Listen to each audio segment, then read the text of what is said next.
नमस्कार मु रश्मि रश्मि किचन को आपण मानक स्वागत जनाऊँगी। तो फ्रेंड्स आज आम रोही माछर चिल्ली बनैबा रेस्टोरेंट स्टाइल रे चलतु देखिबा आमर प्रोसेस रेडी करिबा।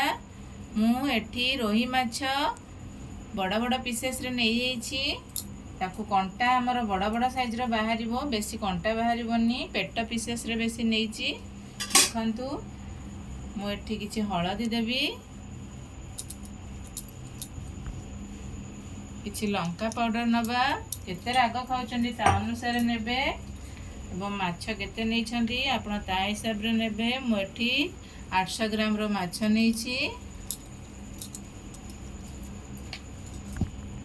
मु एठी किछि विनेगर नैछि, किछि सोया सॉस नैछि,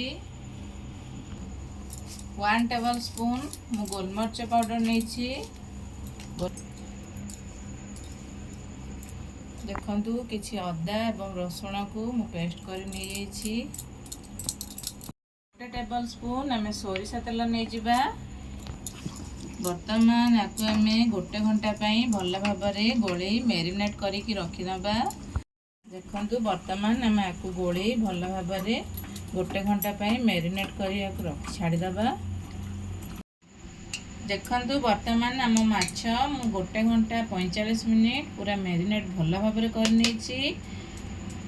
वर्तमान आम ए कॉर्नफ्लोर दबा। मोटी 1 बाउल कॉर्नफ्लोर नहीं, आप देखी माछ को नेबे। कॉर्नफ्लोर को दे घांटी देछि। कॉर्नफ्लोर दबा द्वारा आमर माछ गुड़िक बहुत क्रंची लगे। वर्तमान मु गोटे कढ़ई रे तेल नहीं जाइछि। वर्तमान आम माछ को सेलो फ्राए करिवा। आपण माने चाहे डीप फ्राए मध्य करि परिबे। देखंतु मोर कढ़ई रा तेल गरम हो सारिछि। वर्तमान आम गोटे गोटे करी माछ को एथिरे छाणी नबा।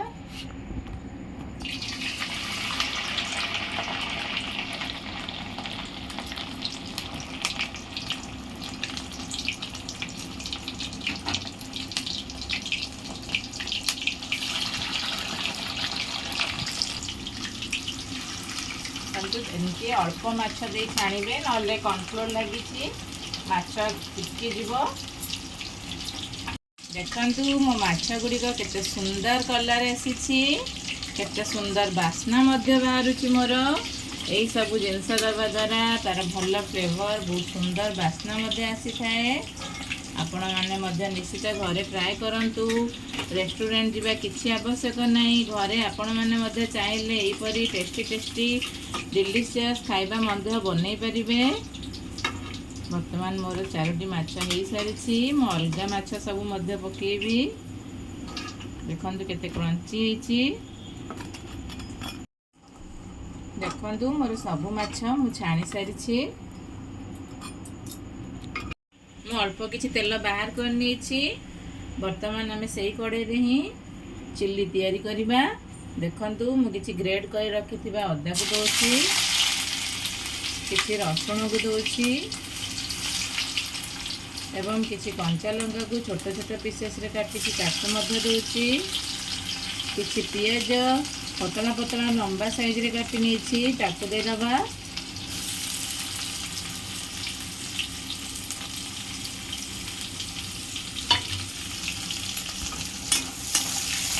आम भल भाव फ्राए करना। अदा पियाज रसुण सब पियाज अदा रसुण फ्राए हो सारी हल्का। वर्तमान आम स्क्वायर साइज रे पियाज और कैप्सिकम को काटी रखी ताकू हल्का फ्राए करना।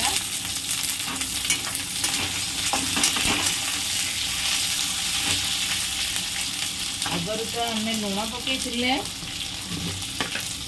वर्तमान पियाज कैप्सिकम टाइम अल्प लुण देवी, बेसी लुण ऐड करेंगे कारण सोया सॉस रे लुण थाए।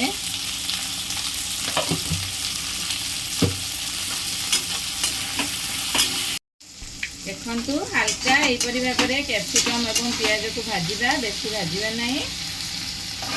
बर्तमान आम गोटे चम्मच मुझे सोया सॉस नहीं,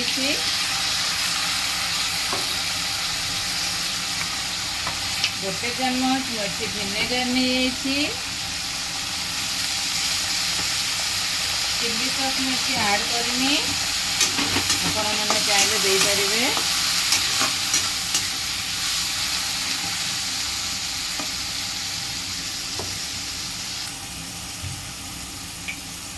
बर्तमान मुझे टमाटर सॉस दूसरी, आप टेस्ट खाइबे ता अनुसार देवे सॉस।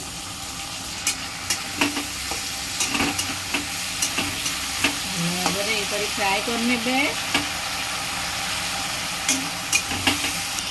मुझे किसी धनिया पत्र ऐड करुँची, अल्प पानी देवी।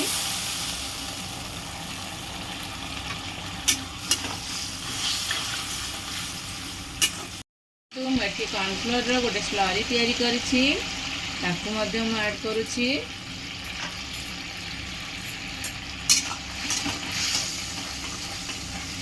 ग्रेवीटी आमर मोटा हो कॉर्नफ्लोर स्लरी दबा द्वारा।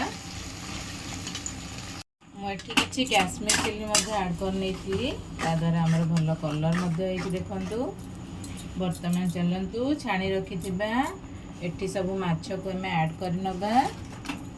मुझे बेसी पानी दी नहीं, आपण मैंने जदि चाहिए मुझे ड्राई चिली फिश चिली बनई, आपण मैंने चाहिए पानी दे अल्प सेमी ग्रेवी बनई पारे। कंचा लंका को ये फाड़ी रखी, दुईटी कंचा लंका ताकू किसी ऐड कर नबा एवं किसी धनिया पत्र लास्ट रे आमे दे दबा। मोर रेडी हो सारी आमर रेस्टोरेंट स्टाइल रे फिश चिली। तो फ्रेंड्स देखंतु आमर सुपर टेस्टी रेस्टोरेंट स्टाइल रे फिश चिली रेडी हो सारी। आपण मैंने मध्य ये प्रोसेस रे निश्चित बनातु, स्टेप बाय स्टेप बनातु, देखिए बहुत टेस्ट होइतिला। आपण मानकु मोर ये फिश चिली टी किपरि लागिला कमेंट बॉक्स रे जणाइबे। मोर नुआ नुआ वीडियो रो नोटिफिकेशन देखिया पाई पाखरे थिबा बेल आइकन को प्रेस करंतु एवं मोर वीडियो टी को लाइक शेयर सब्सक्राइब करने को भूलिबेनी। रहिली नमस्कार, बाय, धन्यवाद, जय जगन्नाथ, थैंक यू।